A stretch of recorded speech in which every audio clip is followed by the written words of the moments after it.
show from a heavy metal perspective. From Danzig to death, to Dark Throne to Dr. Shrinker. Buckle up, things are about to get heavy. This is the Metal Podcast.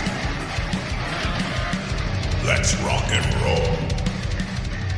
Hello and welcome to the Metal Podcast. I'm your host, DJ, and I'm here with, as always, AC.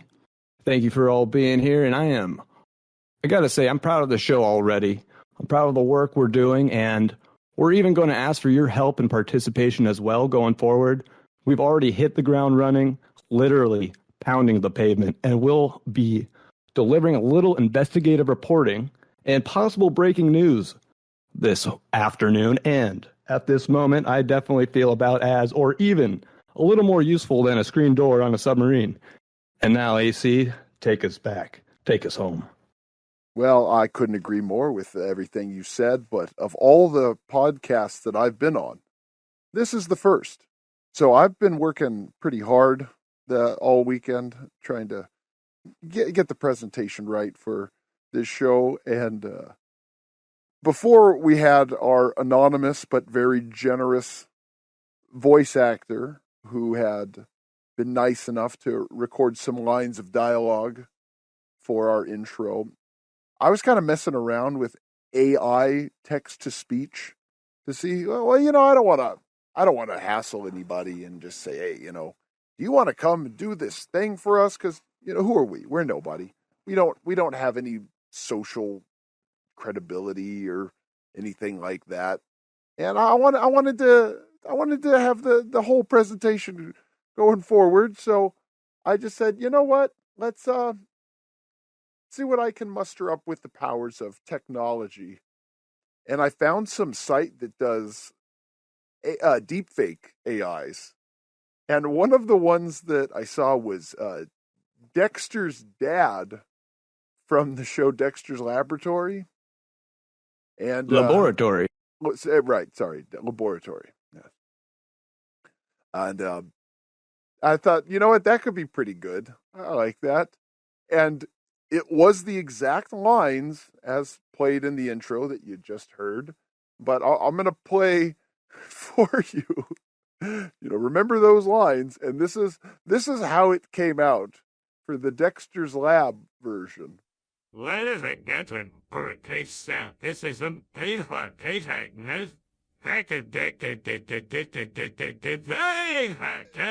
What even is that? Apparently, that was Dexter's dad saying, ladies and gentlemen, this is a music show from a metal perspective. It's our intro, but the AI just couldn't figure out how to say those in that voice. And I thought AI was supposed to solve the world's problems. No, it just creates them. Haven't you seen The Terminator? No, but it's supposed to become more human and do things better than a human can. What could possibly go wrong? No, what it does is it hunts you down and it kills you. Haven't you seen Terminator? Which one? There's like a lot now. I've only seen the one that's called The Terminator. I don't know. I think I did see the second one. Yeah, but maybe I saw the third one. I don't remember.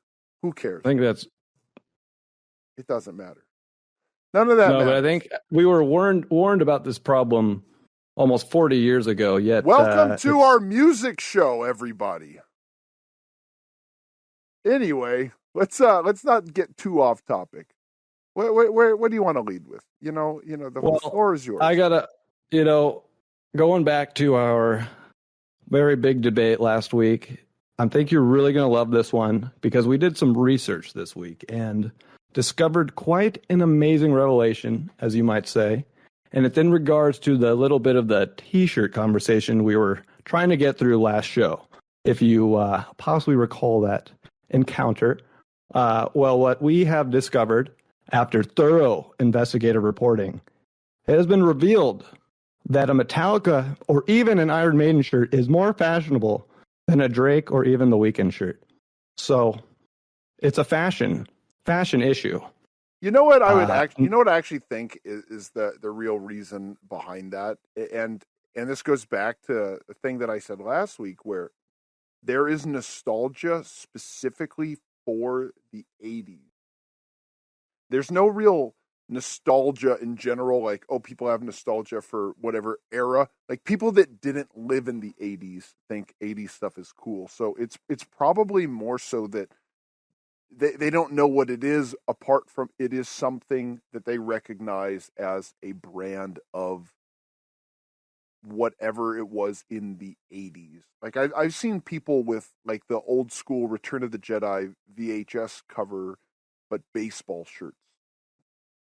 So there's no real nostalgia for Drake or The Weeknd or whatever, but people will say like, "Oh, aren't the '80s cool? I'll buy this Metallica shirt or this Iron Maiden shirt."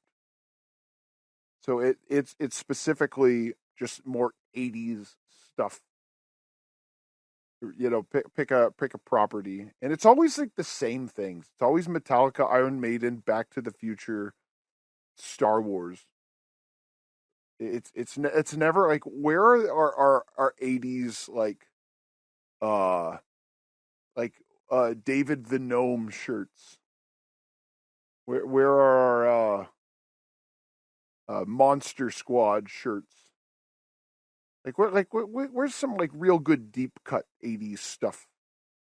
Because, you know, just because it came out in the '80s doesn't mean it's interesting. But stuff that's like really very much a product of that era. Like, when you see it, you're like, gosh, that's so '80s. Or like, you know, like you remember that guy from MTV? He would have he had like bottle cap glasses, but like one of the lenses was missing, and he talked like a stupid person. Do you remember this? it wasn't like Carson Daly or Ricky Radman, was it? No, it Well, was way before Carson Daly. It was a maybe predated Ricky Ratman. Yeah, but it was, his name was like Jimmy the Cab Driver, something like that. I want to say Jimmy the Cab Driver. That, I'm gonna pull that up. Jimmy the Cab Driver. No, that doesn't look right. Oh, maybe that is his name.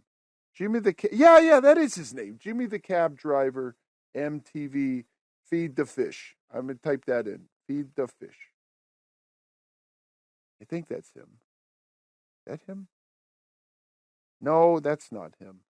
There was a guy. It's like MTV Feed the Fish. Jimmy the Cab Driver is someone else.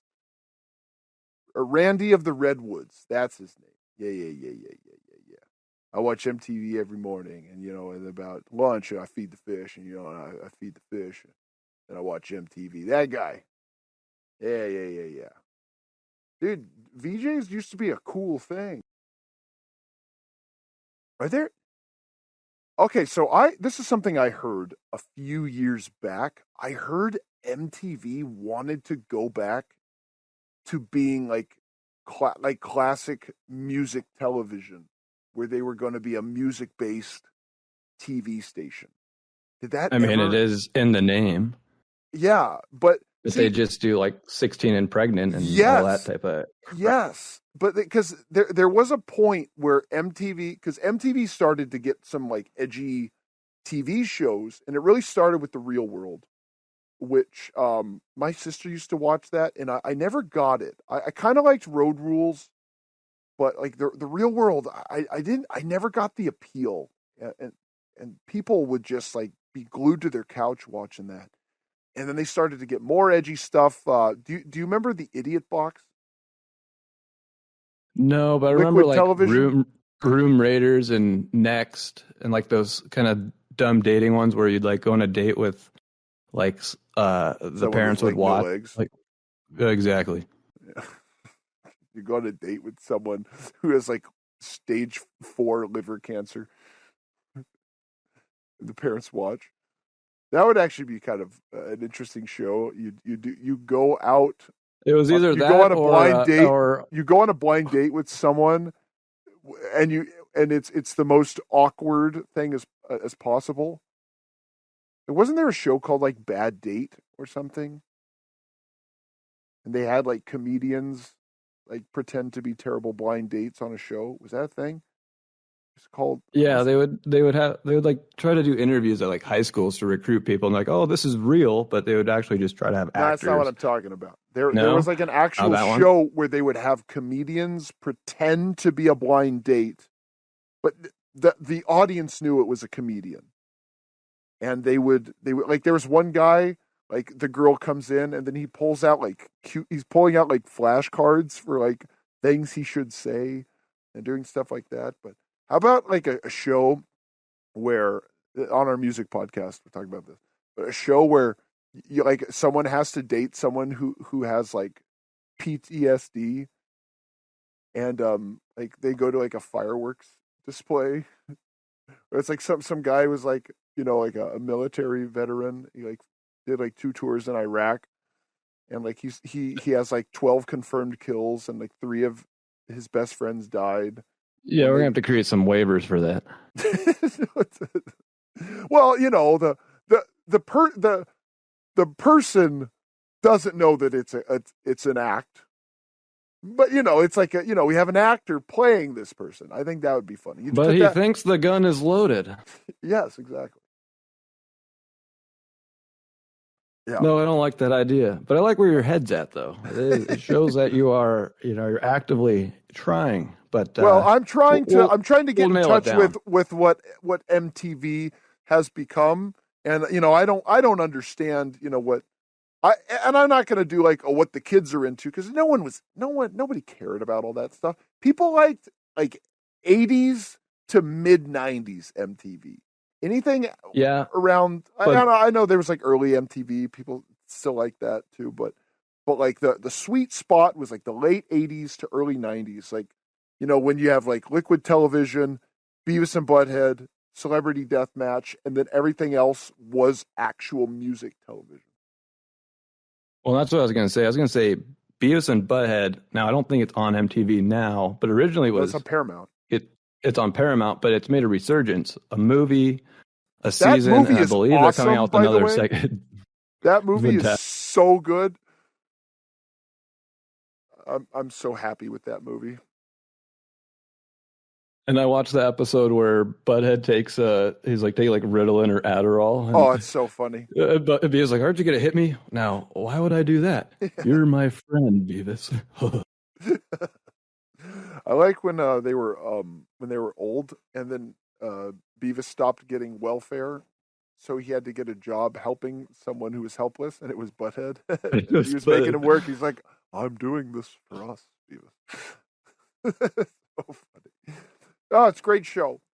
Okay, so here's an interesting thing about Beavis and Butthead. Do you know why there's music videos on Beavis and Butthead? Besides them making fun and just making up content, is there another reason besides that? Yes. There was a rule on MTV that every non-music show had to have musical segments in it. Interesting. And how do you define that? Could it just be a music, just over the sound, over the video, or does it just have to be a music video? How do they determine that? I'm not sure, but I know. Okay, so you are familiar with Bill and Ted, correct? They had an excellent adventure. Yes, they did, and a bogus journey. And don't talk about what they did after that. I think they faced the music, but I didn't watch that. No, I don't think so. No, I don't know what you're talking about. They had 2 great movies, and I don't know. But the guy who's not Keanu Reeves, he made a sketch show for MTV. It was called Idiot Box, and it also had musical segments in it. So that was just a thing that MTV would make them have to play music on the show. There was a point where MTV said, if you're going to have this show, you have to play music videos on it. I mean, it's supposed to be music television. Like, I'm sure when they created MTV, they didn't expect to have things that weren't music. Like, yeah. it makes sense. Well, and this is the interesting thing about MTV, is that it was far and wide the best network on television. And it was almost like overnight that it just became unwatchable. The content on it just became lazy, uninteresting reality shows about really uninteresting and low IQ people. And I used to love watching MTV, and bands that I didn't even care about would be interviewed, and that was still fun. Like, remember when Kurt Loder was that old guy that was on there? Like, there was a lot of cool stuff. I liked the VJs, I liked Jesse, I liked Kennedy, I liked all of them. And I don't have they don't have that anymore. Even back, Nina Blackwood, Martha Quinn, and they're still around doing some kind of like satellite radio show. Adam Curry has his own podcast. Have you ever listened to that? Do you know who Adam Curry is? I mean, I'm sure if I saw him. Okay, so he was the original host of Headbangers Ball. And he now has a podcast called the No Agenda Podcast. Agenda? Yeah, it's actually a, pretty interesting show. But yeah, he was like, he absolutely should not have been hosting Headbangers Ball, and everyone thought, he was kind of a fish out of water there. Ricky Ratman was a much better host, but that a lot of interesting people came out of early MTV, and it is sad that there is nothing like that anymore.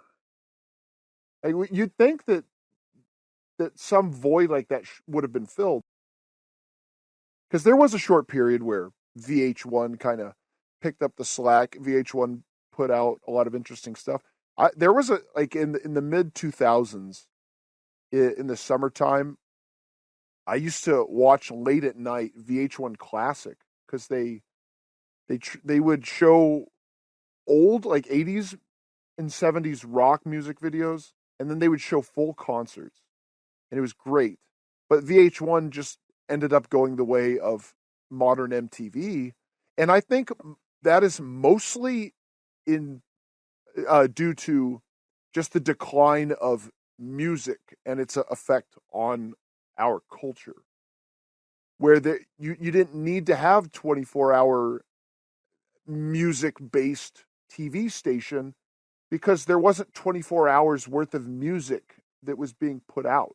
And the music that was being put out, it wasn't interesting. It was one genre. Again, it's one genre, and all the people that create this music are all completely interchangeable. Like, I am sure Drake and The Weeknd are not interesting people. I am sure they're not intelligent people. I'm sure if you hear them talk, maybe they might make a point or two that you would say, hey, I agree with that. But for the most part, I bet most of these modern, I don't even want to call them rock stars, because they don't make rock and roll, but these modern music celebrities, they're just hollow shells, and they're all just interchangeable. And it's not really a problem until a lot of these. It's probably mostly in sports. I think it happens in music too, but these kind of more uneducated people have these very strong takes on anything that happens in the world. And when all we really want to do is just listen to your music and watch you play whatever sport you play, not like, we're not there to listen to, this and that. Well, there is a strange paradigm, if you would, where these people are supposed to be entertaining us, but they don't treat their roles as entertainers of the people. They are part of high society, and they look down their noses at these filthy commoners. Like, do you not know who I am? I am this person. But really, your whole worth comes from people out of the kindness of their heart giving you their attention. But I mean, granted, that's not true, because the money is given to these artists before a single record is sold, before a single song is downloaded off of Spotify. They're given these big contracts, and the record industry, it doesn't really operate, all of entertainment really, it doesn't really operate like most businesses where there is, basic economics. We have supply, we have demand.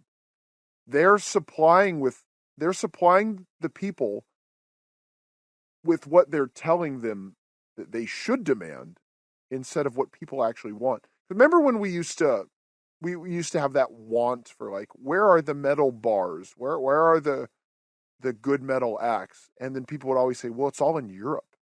Well, so if it's all in Europe, well, clearly there's a demand for it. But here in America, it's the demand is artificial. The supply is that, like, there's a never-ending supply of everything you don't need. So instead of just finding things and letting the popularity grow, they pump money and they into these artists.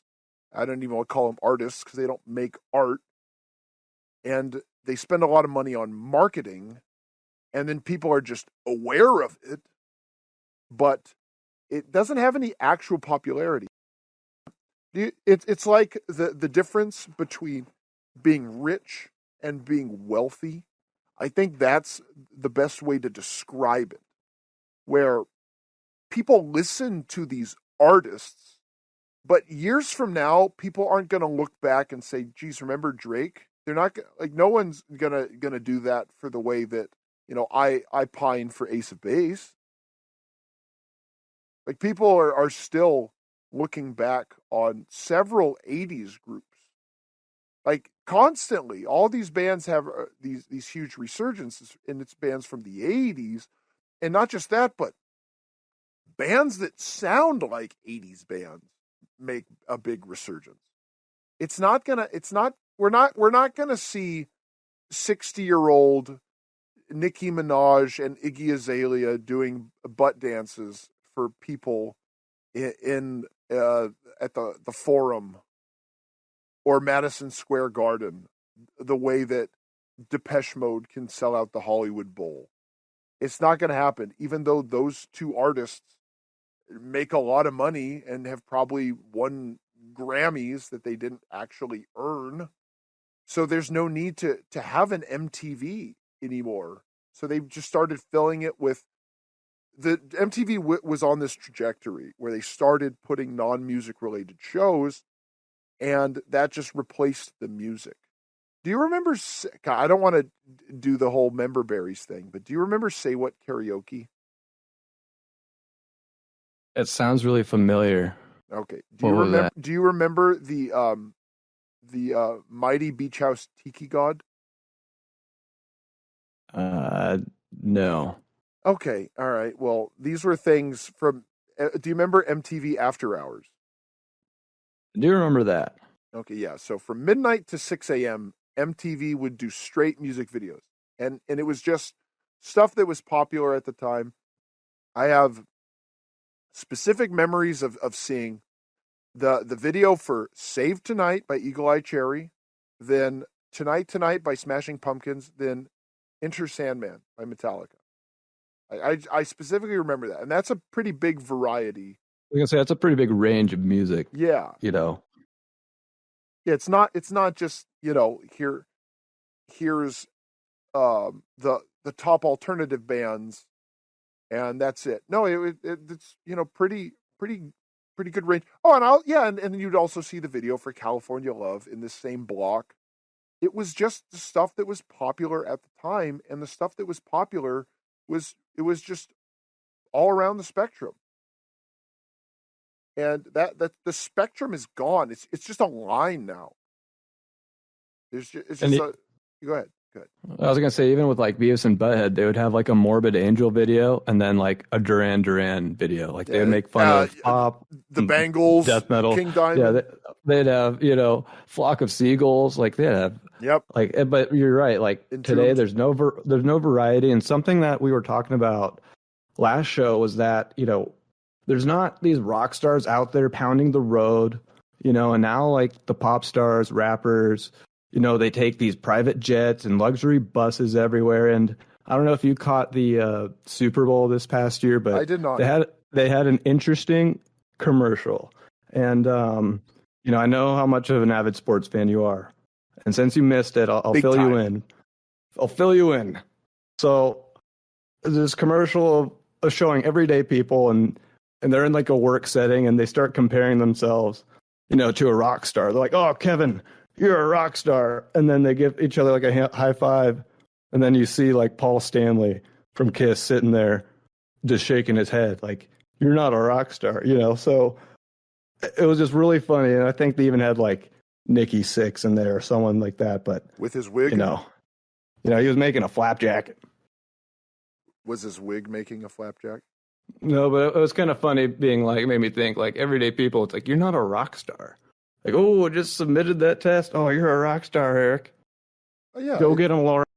Yeah, it's a valid observation. Yeah, because the terms it doesn't mean anything anymore. And the rock star really was something. It was a product of the 70s and the 80s. Sure, there were rock stars in the 90s, like Pearl Jam, Nirvana, Soundgarden. They were rock stars, but it's pretty much it's gone now. There's no more these larger than life personalities outside of these acts of these men that are they're just so old now. So we have these like 70-year-olds that are they're trying to look 30, and they're playing these huge arenas for these people that remember the time when that was edgy and that was exciting and new, but you don't have the young people that are following them around from city to city, and they're going to these clubs, and they're getting drunk and they're starting fights because they see these people and they want to emulate them. Like, I want to be cool just like that guy. I want to be tough like Tommy Lee. I want to be I want to be cool like Dave Mustaine. I want to be stocky, and I want to read comics like Danzig. They don't have that anymore. There's no energy in music. That's the main thing. Is there's no energy, there's no life, there is no soul. There is no soul in this current media. It's really eerie. We live in an era where you can basically do anything that you want to, because there was a time where you could not make a movie. It was way too expensive to get a camera, to get film, to get it developed, to edit it, to record sound, to splice it together. Like, that whole process, that was way too expensive. And then at a certain point, you could make movies on VHS. Now, they looked terrible and they were mostly unwatchable, but you could make a VHS movie and you could get it released at a store. And there was also a time where you could have an independent movie and it could make hundreds of millions of dollars. And we live in an era where everything is overproduced and every gate is kept. And despite anyone being able to use digital technology to fabricate whatever they want, as far as maybe you want to make a movie or a web series, or you want to make your own music. You can do that. And despite all of this stuff, where are the emerging artists from genres that aren't just generic pop? Where are they? Where is the hard rock? The hardest rock out there is the most soft rock stuff. Where we have zero variety in our music now. And it is very spooky. Well, I have an idea of where there is at least one hard rock artist. And his name is Wolfgang Van Halen. And I was reading an article. Nepo baby? Dude, that guy is 100% a Nepo baby. And honestly, his music is crap. It sucks. If he did not have his dad's name, nobody would care about that music. Well, and playing in Van Halen since he was like 16. Well, originally I had heard a song by him, on the radio. And then the next song was, Another Thing Coming by Judas Priest. And I wrote in my notes, it's like, it was just so much more superior, the Judas Priest song. Okay, yeah. I said whatever about the the Wolfgang, but the article I was reading was that he's all upset that, fans are asking why he has, VH, Van Halen, and he's like, it's my effing name. Yeah, and he did a joke and said, my name is Wolfgang Led Zeppelin. Yeah, I don't know. And I'm like, dude, responding to your critics, just gives them power. If you don't want the little clickbait stuff, then don't respond to them. You're in control of it. So it's just a little baby type thing.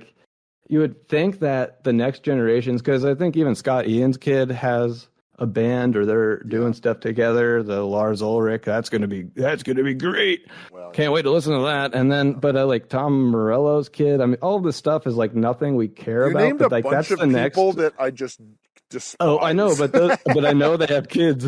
I know they have kids, and they're making music. Okay. Des Money. There's Eddie Money's kids. He has a son and daughter. I think. Eddie Jamie, Money is not hard rock, though. Is his son doing hard rock?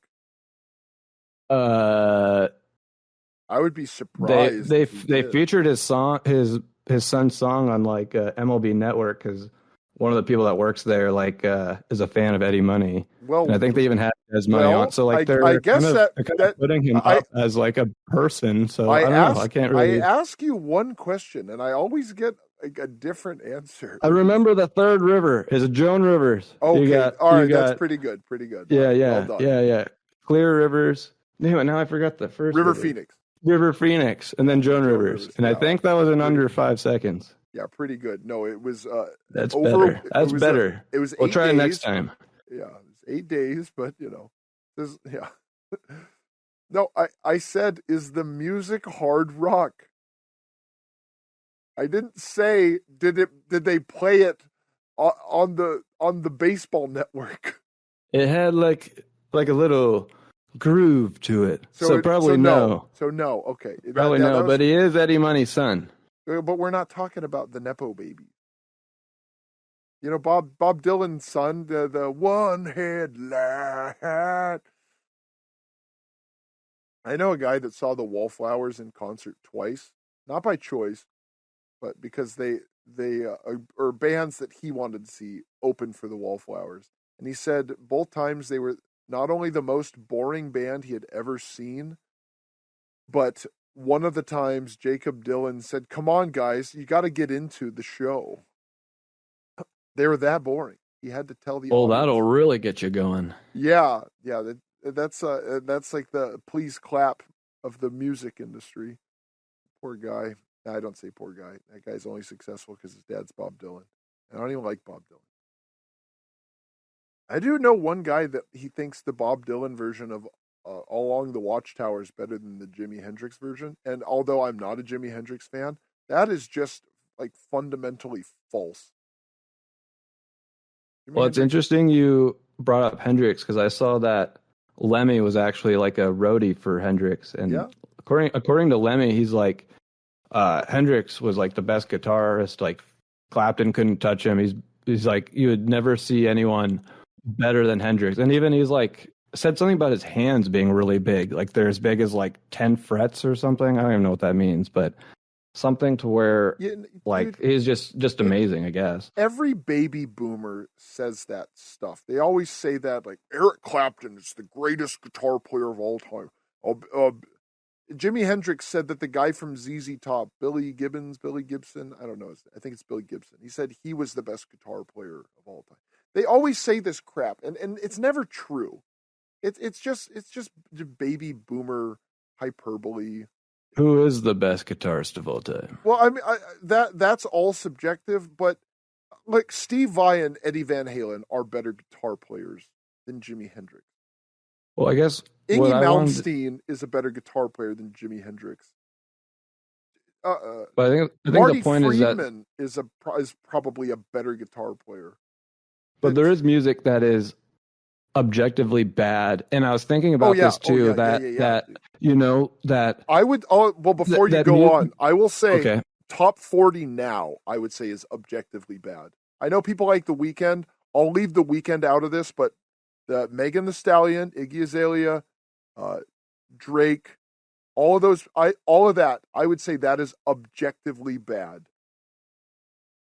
Well, I think I'll take it a step further because I was thinking about this, like, oh no, that's subjective what you just said. And I'm thinking, okay, let's have myself play the piano and then have those notes read back and let's compare it to Beethoven or Frédéric Chopin. Or you can take whatever genre of music and you can literally take those notes. And some people, you know, my joke my whole life has been like, hey, I could play any country song on the drums. Like I could play black metal drums, blast beats, all this crap. I could play any pop song, any country song. So I'm like, literally, you can get the notes on each instrument and prove that this is harder and objectively better. Like you have to be a better musician to play this. Like it's more, you know what I mean? Doesn't that make sense? Yeah, it's more creative and it's more interesting. See, the thing is, it's not the amount of notes that you're hitting in a second, because I think jazz is mostly too chaotic and noisy. I think jazz it's too far in that direction of like, well, here's all the notes, and well, that makes it harder to play. Jazz is harder to play, but I think jazz it's too disconnected from musical theory, which people that aren't in the know for that will mean nothing to them. But there is a structure to songwriting, and it's all based on scales, whether it be minor or major. There are rules that you have to follow in music, and that's what makes it sound the way that it does. You can't take any guitar solo and put it over any song and have it sound good. The solos are formulated to accompany the songs that they do accompany. So I think jazz goes too far in the wrong direction, where it's too much going on, where it becomes exhausting. And metal does have a good balance. Now, progressive metal starts going in that jazz direction, and I think that's less interesting. But do you recall, I don't even know if you were there, but were you at my party that our friend Sam Meter was at, and he was playing the piano? Do you recall this? Where we had a barbecue, and I made him take a shot of whiskey and ranch dressing. Which one was first? Was the ranch the chaser? At the same time. They were mixed together. Were you guys playing King's Cup or something? No, I made up a bunch of fake drinks one day at Tom's house. Did you say whiskey and ranch? Yeah. I called it That's awful. I called it the John Wayne. And it was a thing that we joked about for a long time. Everyone thought it was the grossest thing. And then Sam came to my house and he's like, I brought something. And he brought a bottle of whiskey and some ranch dressing. A bunch of people. And you drank the whole bottle. Oh, I drank the whole bottle of ranch, not the whiskey. You know, I'm a teetotaler, as you know. No, I thought you were gonna say, and I sang the song even though I didn't know the words. no, you said that last show. No, I said that about directions. Oh, you're right. That's true. It's the Yeah, same. yeah. It's the same bit though. No, it's not. No, you're right. That's true. I thought all week for that one. Give me a break. Completely different. Well done. No, but he was just playing the piano as he can. He is one of the best musicians in the world. And someone randomly said something about Skrillex. And he's like, "Oh yeah, I can do that." And he was playing a Skrillex song, but on the piano. He was able to identify the notes used in the Skrillex song, and he played it on the piano. It's quite the spectacle to behold. It was something that I would describe as awesome. I was full of awe at that point. Well, yeah, I mean, someone that's that good at their instrument, he could just listen to it probably one time, and then the only bad part is that he has to listen to Skrillex or whatever, but he can do it. And but he took the notes of the Skrillex song and then he applied it to this classy, elegant instrument. And he turned something which I would describe Skrillex as crass, and he turned it into something palatable. He's an artiste. Yes, Skrillex is not. And people that like Skrillex have, a dent in their head. Now do death. Sure, same thing. Yeah. Could you do that? What about I feel like that would be a little bit harder to learn, or even a Danzig, Doc, and whatever. But all the D's. Maybe death is the D's. What other D's are there?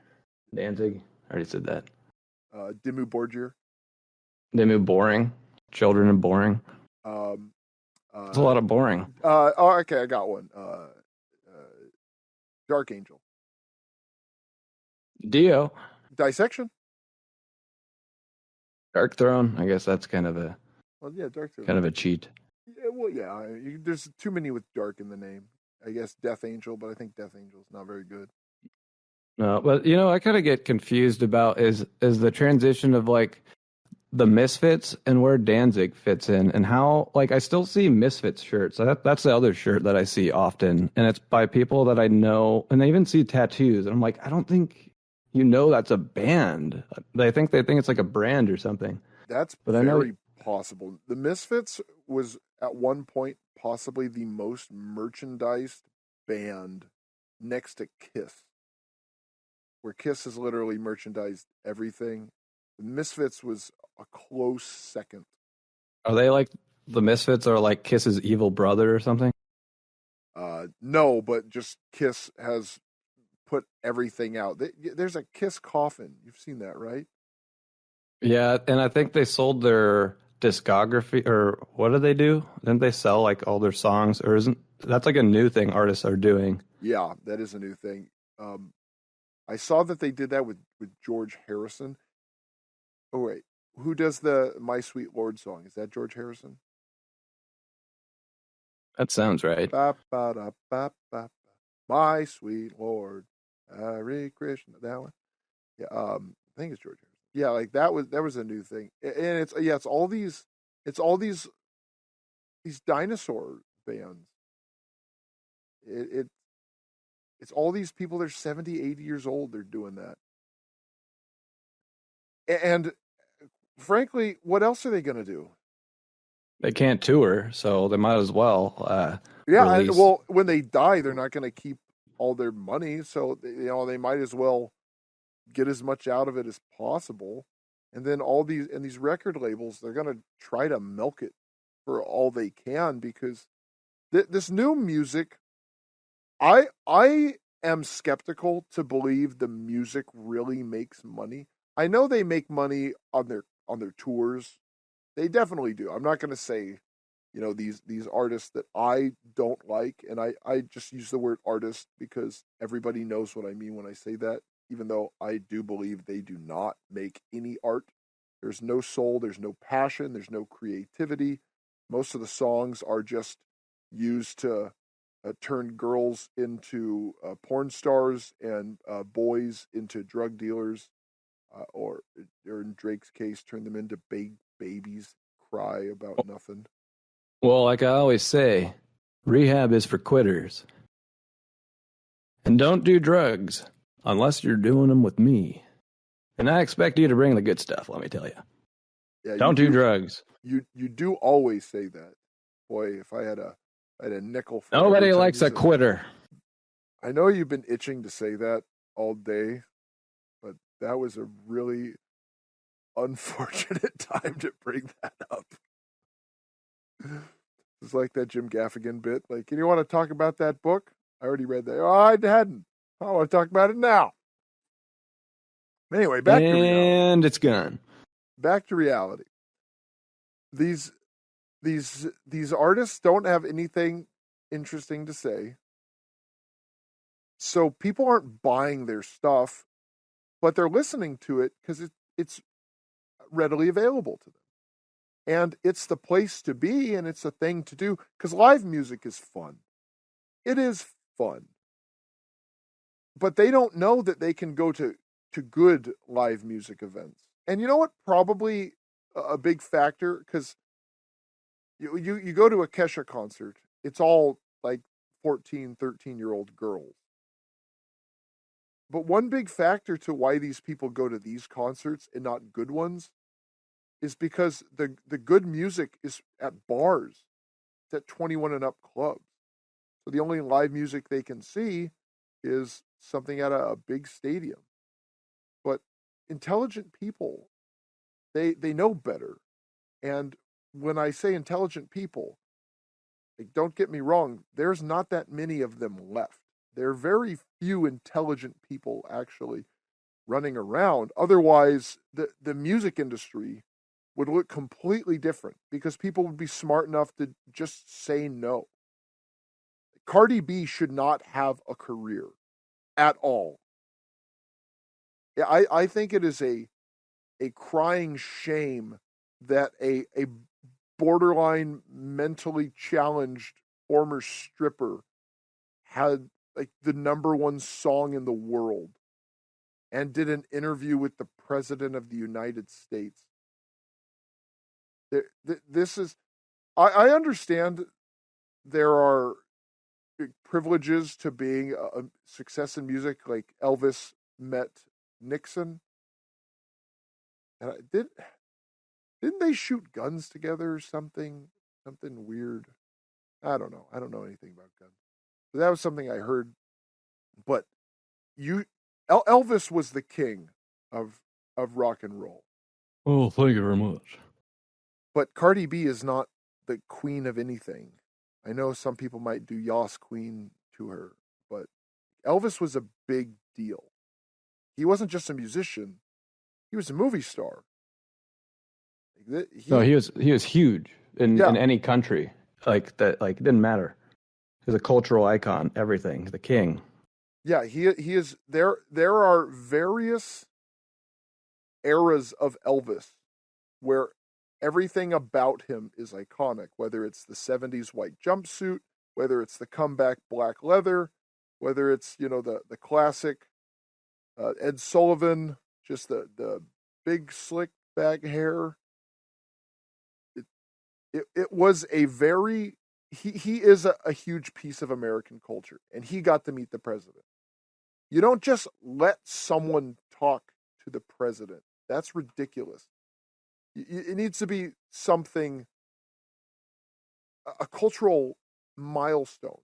Well, Kim Kardashian talked to the president as well. That's also something that shouldn't have happened. I would agree that if you're going in that direction, yes. Do you remember the movie Hot Tub Time Machine and the scene where the violators at the pool table is like, let's take advantage of the future and stuff. He's like, let's like combine Twitter and Viagra. And he's like, let's prevent Miley Cyrus. It's like, what do you mean? Just prevent her, dude. It's like he was onto something. Didn't he say let's invent Justin Bieber in that same scene? Possibly. I know he wanted to prevent Miley Cyrus. I don't. And Maybe and this that, is, and like maybe you it's the said, and like Mandela. you said last show, like you would go to a 1987 Poison concert, and that's like what they did. I think it was like 81. Oh yeah. You know, like No, that was no, cool. that movie was the late Oh. '80s. I'm Was it pretty sure late that 80s? movie. I think that movie was actually Was it supposed. 85 I think it was or 84? 87. Was it 87? Well, see, what I'm going to do is I'm going to use No. this handy dandy search engine I got right here. I'm going to type in hot tub time I'm machine. saying it's 81. You're saying, I know you're wrong because Poison was there. The radio. That's the opening Autograph. credits or autograph. Yeah. 1986. Awesome. We're both wrong.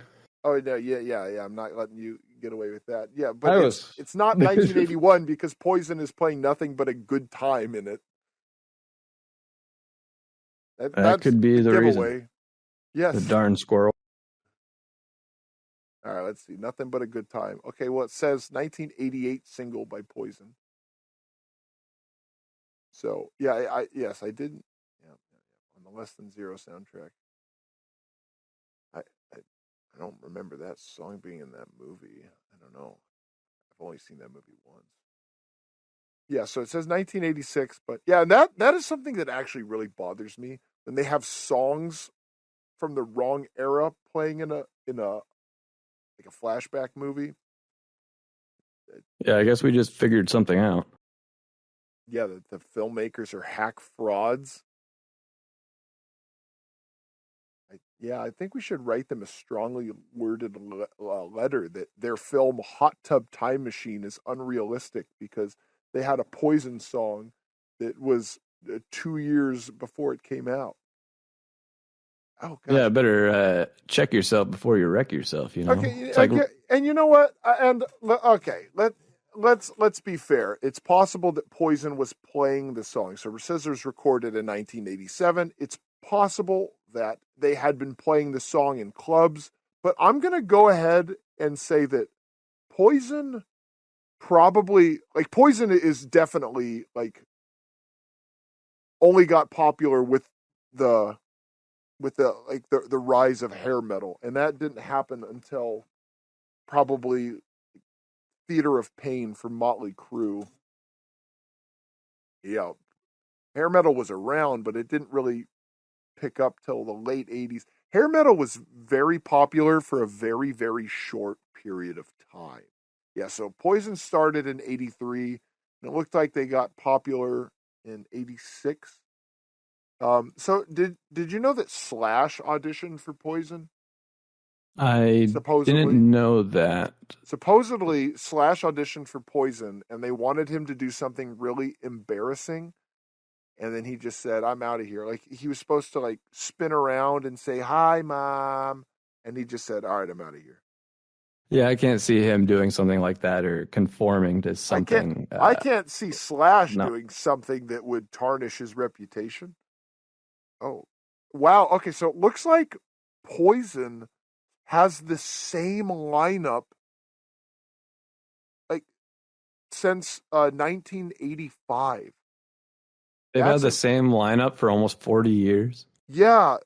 So that's pretty wild. Yeah, Ricky Rocket, still their drummer, Bobby Dahl, the bassist, CeCe DeVille, lead guitar, Brett Michaels, singer, rhythm guitar.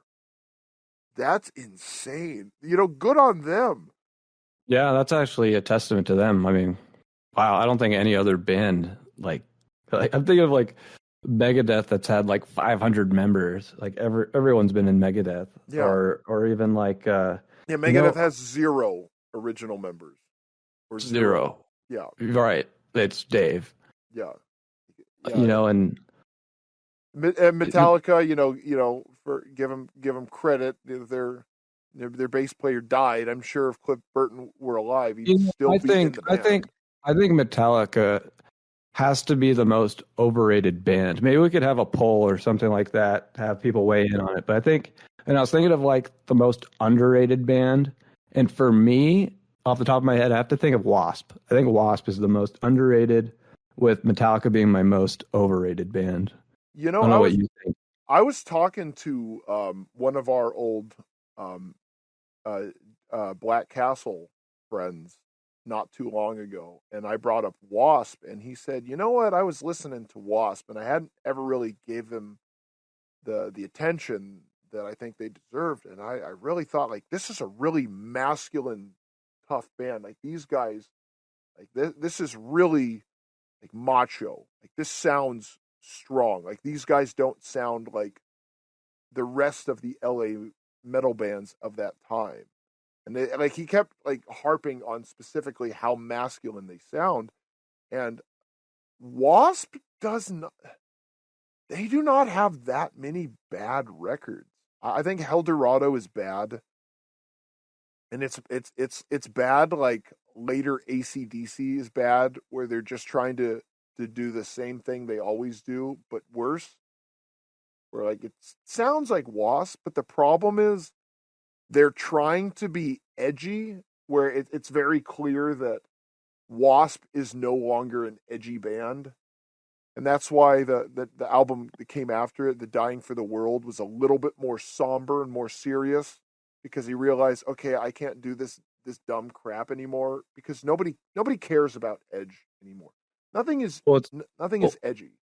Well, it's funny that you say that, because in the beginning of Wasp, they were, correct me if I'm wrong, they were like throwing the meat at people and doing the blood and stuff. And this tour they just went on, I think it was like 40-year anniversary tour or whatever. I had seen a lot of like flack online for people saying like he's not throwing the meat and doing all this stuff, and they're doing backing tracks to Animal. I know, yeah, he's like 66 years old. He's getting on his Elvis mic and that mic stand or whatever, and crushing it. And people are like, dude, just like be quiet, like just be happy. Like Blackie hasn't toured in like 10 years in the US. Like, oh, really? Yeah, it's been 10 years. So people are like, yeah, it was like a thing about like, but people were all getting upset about it. But he was doing a meet and greet for like an hour or two before. So and he never did that. He was famous. He didn't do that. He was famous for not doing that.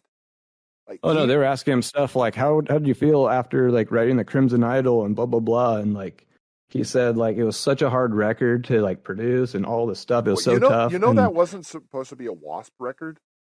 You know that? Oh, I didn't know that. But yeah, he said that was supposed to be a Blackie Lawless record, and the record contract had Wasp for one more record, so they said you got to make it Wasp. Interesting. So that adds another level, because he was like, it took blood, sweat, tears to get through that record. And he said like he was at, like the first like table signing of CDs. He might have been in like Canada or somewhere. And he's like, someone just came up to me just crying and said like, this album like changed my life. Like, thank you. And I'm like, dang, like that's how I felt when I heard that record, like music just like, so even though it's so hard, they push through and make an incredible record that lasts forever. Like that music has to last forever. It's so good. Yeah. Wasp is like top 10 for me, like bands of all time. I do Wasp really never got the credit that they deserved. That's kind of why I put them at the underrated. Yeah, like Motley Crue is to Metallica what, or Wasp. No, you're right. Wasp is to Motley Crue what the rest of the thrash scene was to Metallica, where Motley Crue basically took all their ideas from Blackie Lawless, and they got popular with like early shock imagery and being really edgy and having that raunchy LA sound. That all came from Wasp. Like, Nikki Sixx was in a band with Blackie Lawless. They were called London. Where was this, in LA? Yeah, this was before. What year was this? 81. It was before Wasp and Motley Crue. They were in a band together. That's like the two bands of the, of that genre, of that era. Yeah. That's crazy. Yes. Yeah. So what happened? They just ended up creating Wasp and went on to do Motley Crue. Well, yeah, I mean, but Wasp is so much better. Nikki Sixx is like, oh god, I can't do that. I'll do this other stuff. Yeah, they had a bunch of, they just didn't get along, and then so their band. Yeah, I'll check this right now. Okay, Wasp London, Nikki Six. All right, let's see. Okay, on how was Fretman treated, blah, blah, blah, blah. Nikki Six recalls getting fired from band by Blackie Lawless. That's awesome. Yeah. Blackie fired him. That's I thought they were freaking cool. Yeah, of course he did. Right? You think it'd be the other way around? Nikki Six can't even read. Yeah. But he can tap that vein, let me tell you. Oh yeah. Well, didn't the guy from L.A. Guns say that he made that all up? Like I want to say the guy from Phil. I think it was Phil Lewis from the L.A. Guns said that Nikki Six made up his heroin problem. He Oh, and just to get notoriety. He said he was doing coke and drinking alcohol. But he said, like, the one thing about heroin addicts is they don't talk about it the way that Nikki Six does. And there was something where Nikki Six said that he wrote his book while he was on heroin. There's a lot of things that are I want to say stuff that couldn't possibly be true because or stuff that seems questionable, where it's like, I guess it's possible it could be true, but seems unlikely. Yeah, I thought it was called London. I don't know. I don't see the name here, but it just says here, short order, blah, blah, blah. I'm not looking too hard, but yeah, they were in a band together. And I know that Motley Crue got their idea for, I think it's their first video, or it's one of them where they have like, someone has the, like, what's his name? What's the singer from Motley Crue? Vince Neil. He has like a sword that's on fire, and they have like boots that are on fire. That all came from Blackie Lawless. Because I want to say Blackie Lawless was a special effects technician or something like that. And that would make a lot of sense, having a saw attached to your crotch and stuff. Well, yeah. But I mean, that you need a little expertise. It was functional. Oh. Don't ask him how he knows. Yeah, there's a solid amount of LA metal bands that they kind of were adjacent to the hair metal, because there is some hair metal that I hold in pretty deep regard, but most of it is just terrible. Like Slaughter sucks, Winger is really bad, Bullet Boys. There's so much. Poison does suck. Poison's bad. They have some songs that are. You like Warrant though? Cherry Pie. Warrant sucks. Warrant's really bad. There's what has 9 arms and sucks? Def Leppard. No, Def Leppard's good. I know. I like the joke though, but it's a good joke. I do like it. It's a great joke. It's a good joke. But I like that joke. But yeah. But Def Leppard's also not a hair metal band. They had bigger hair because, it's the 80s, but, they weren't putting on makeup and scarves and dumb crap. You know what band is actually like a decent hair metal band? It's kind of funny. Is Vixen. Vixen? Yeah, the ones that just look like women instead of guys looking like women. But because Dawkins started to go that direction. Right. And Dawkins was better when they didn't, even though I do like Dawkins. Icon. If you haven't heard the record Night of the Crime, I'm gonna recommend that to everybody. Like the almost hair metal is really solid. Yes, Dokken, Armored Saint, Wasp. These were all like quality bands, and there was some pretty good metal at that time. And I almost want to say that hair metal. I think most metal was used to subvert. I think that was the problem with like why metal is not around anymore. It's because the damage is done. Like they did everything they needed to. They normalized all the degeneracy, and they got people to just think satanic imagery is cool, and then now you got Sam Smith doing, who knows what on his like I Love Satan tour. It's some madness. But at the end of the day, the glam rockers, a lot of them made bad songs, but they were really masculine, tough guys. They would start fights. They would finish them too. This it's a the polar opposite from like scene and emo and metalcore and all that crap. And that is bad music. That is objectively bad. There is no creativity. It all sounds the same. They tune down so low so you can't hear anything. Nothing about it is interesting. And the guys look like such pansies. It's so pathetic. And you could say like, well, the hair metal guys, they look like women. Sure, I wouldn't look like that ever. I mean, they made a lot of money, so I don't know. Maybe if you gave me like $1 million a month, I would play that kind of music and dress like them. But it would take a whole lot of money because they're still making good music, and they were getting with all the hot girls. Like, oh my goodness, because it was appealing to women too. That was the most important aspect of that, because metal it's hard to get women to like metal. It's just not appealing to women, especially when you get to like thrash, death, black metal. Some thrash they can do, but for the most part, it needs to be catchy. It needs to be nice. There's a reason that women like country music.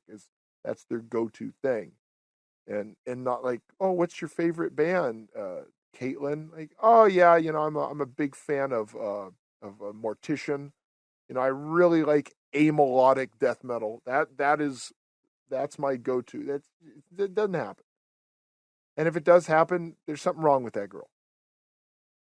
I wish there was a resurgence in hair metal. I wish.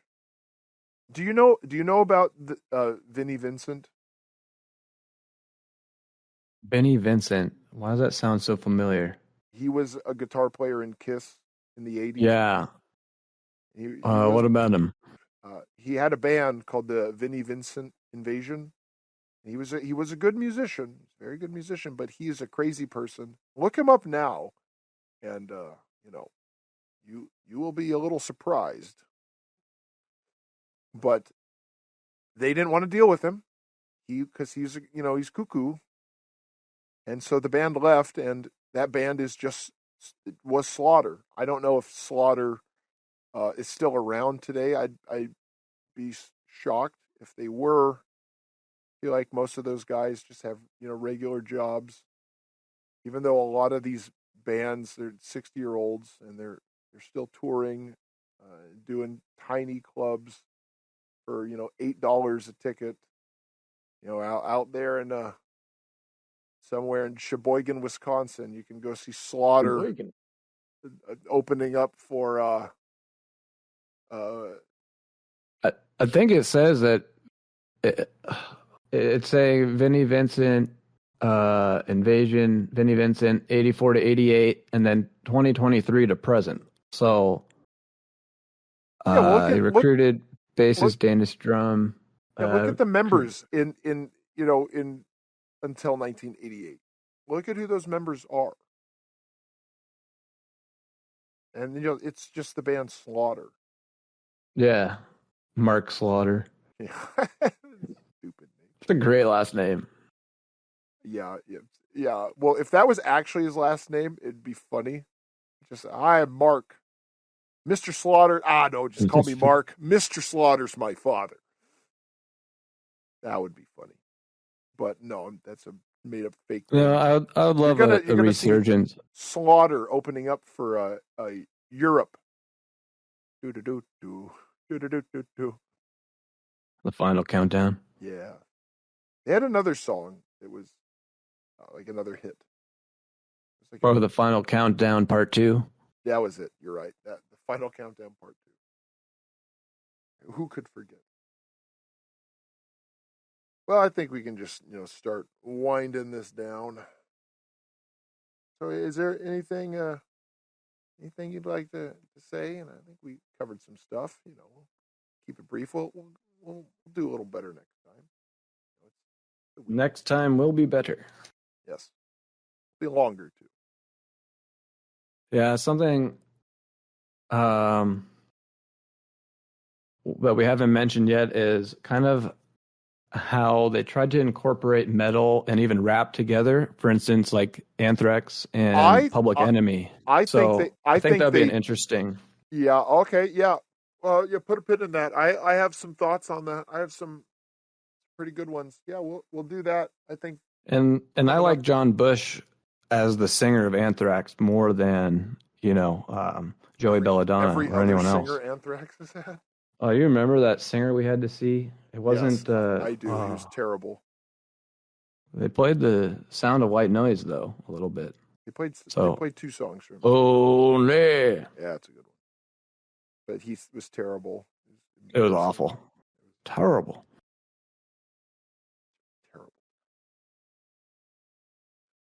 All right. Well, we'll look forward to that.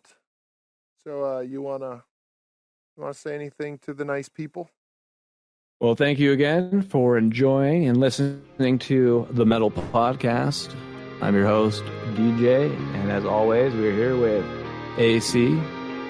And be safe out there and enjoy your life until the next episode of the Metal Podcast.